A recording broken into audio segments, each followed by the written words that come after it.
Hello, everybody. You know what? Someone had the, what do they call it, temerity to say I might need to get my hair cut. Can you believe that? Well, at least they were being honest. Well, I tell you what, maybe to avoid distraction, I'll put on a hat. Happy Father's Day. Happy Father's Day. Yeah, though, the work of being a defender, being a mentor, um, being someone that you can go to for advice. The work of being a father is so important. So thank you, dads, for the work that you do to be there for the young.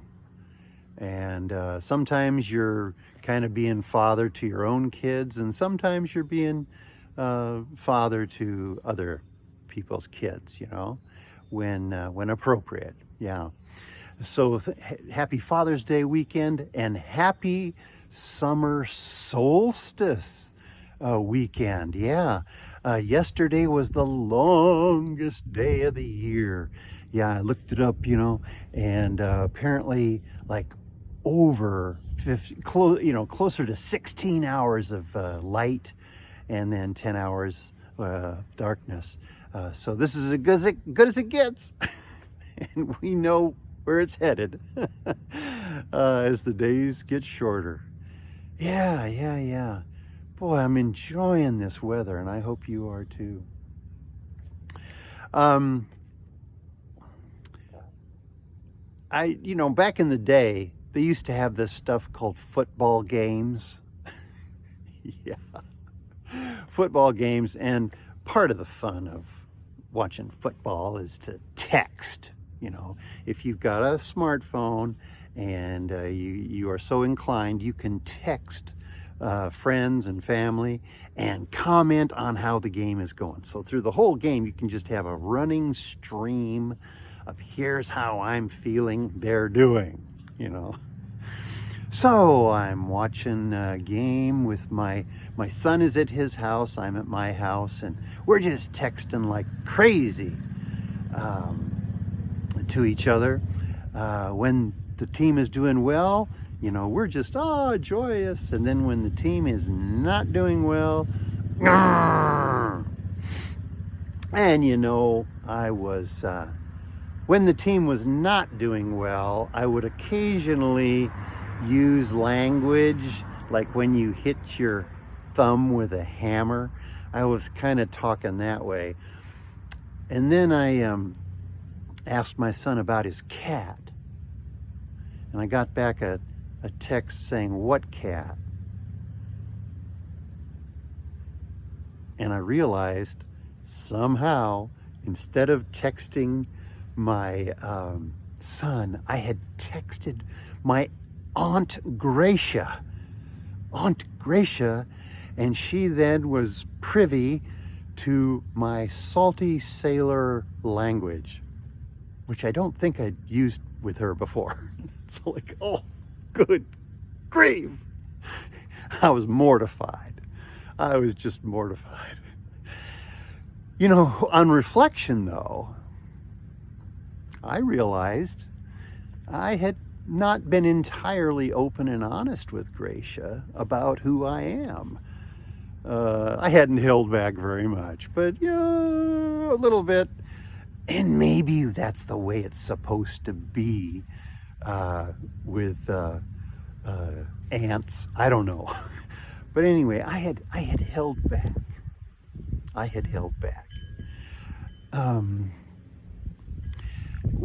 Holding back is not always the best. Not always. And this Sunday is the third Sunday in Pentecost, which is the longest season of the year. The green season, green for growing and maturing and that sort of thing.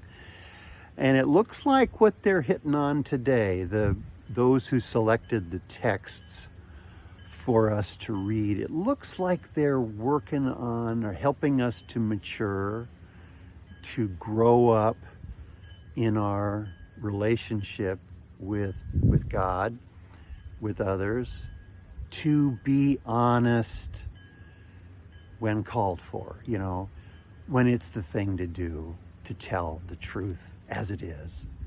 Sometimes we call it the unvarnished truth. And the texts kind of show that it's not always fun to be a follower. Yeah. And so we get these texts, and Jeremiah, boy, is he talking straight to God. You tricked me, God. Yeah. People think I'm a fool, with the stuff that you get me to say. Getting real opposition here, Lord.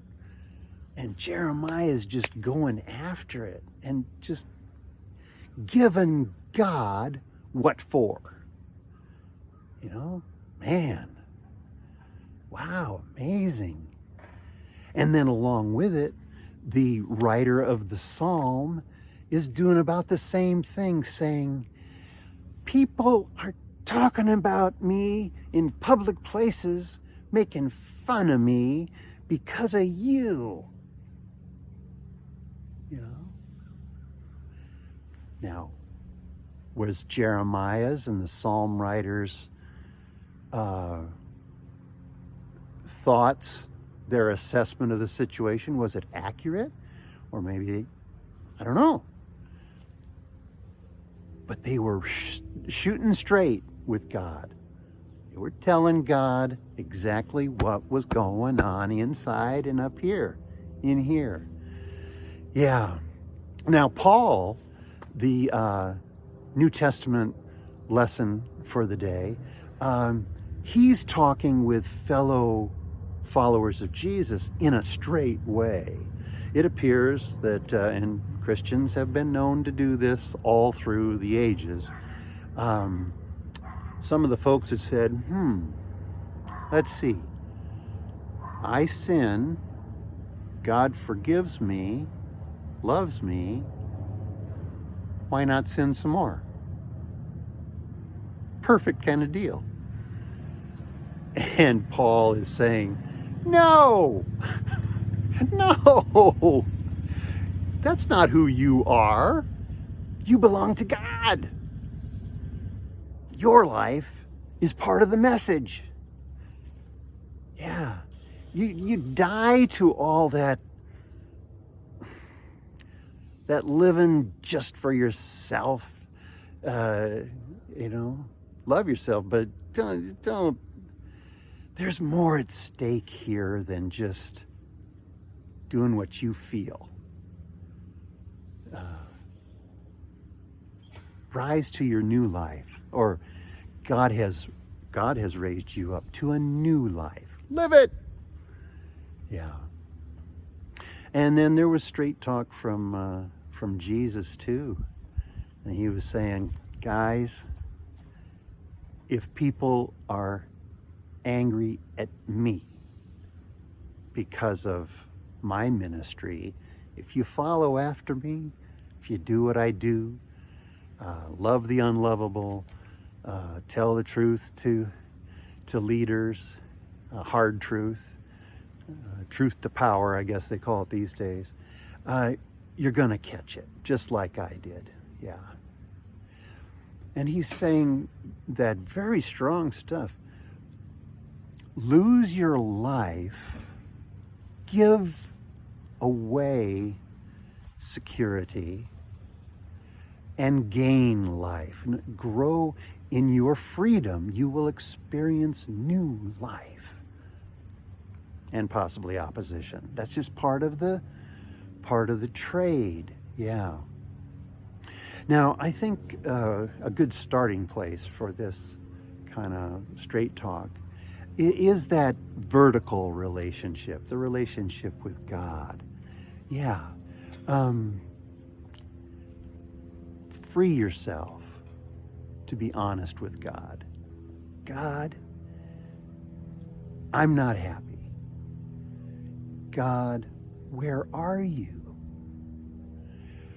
Can you share with God your deepest concerns? And on the other hand, can you share with God your deepest joys? Yeah. That's the real stuff.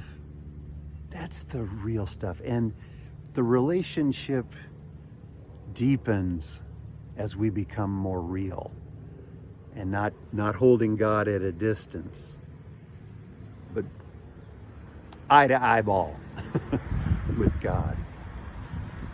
You know, I felt rotten, like I said, about the text that I sent to my Aunt Gracia. So later on, I can't remember exactly when, I texted her again and said, "Do you still love me?" And she answered back the right answer. She said, "Yes, my love for you is deeper than any of that stuff." Ah, good. Ah, good. That's what I wanted to hear. That's what I needed to hear. And I just saw Gracia a couple of weeks ago. Kept my distance, but she still loves me. I still love her. Well, happy Father's Day weekend. Enjoy long days, beautiful weather, and take God with you. Take God with you. Find a quiet spot. Talk to God. Amen.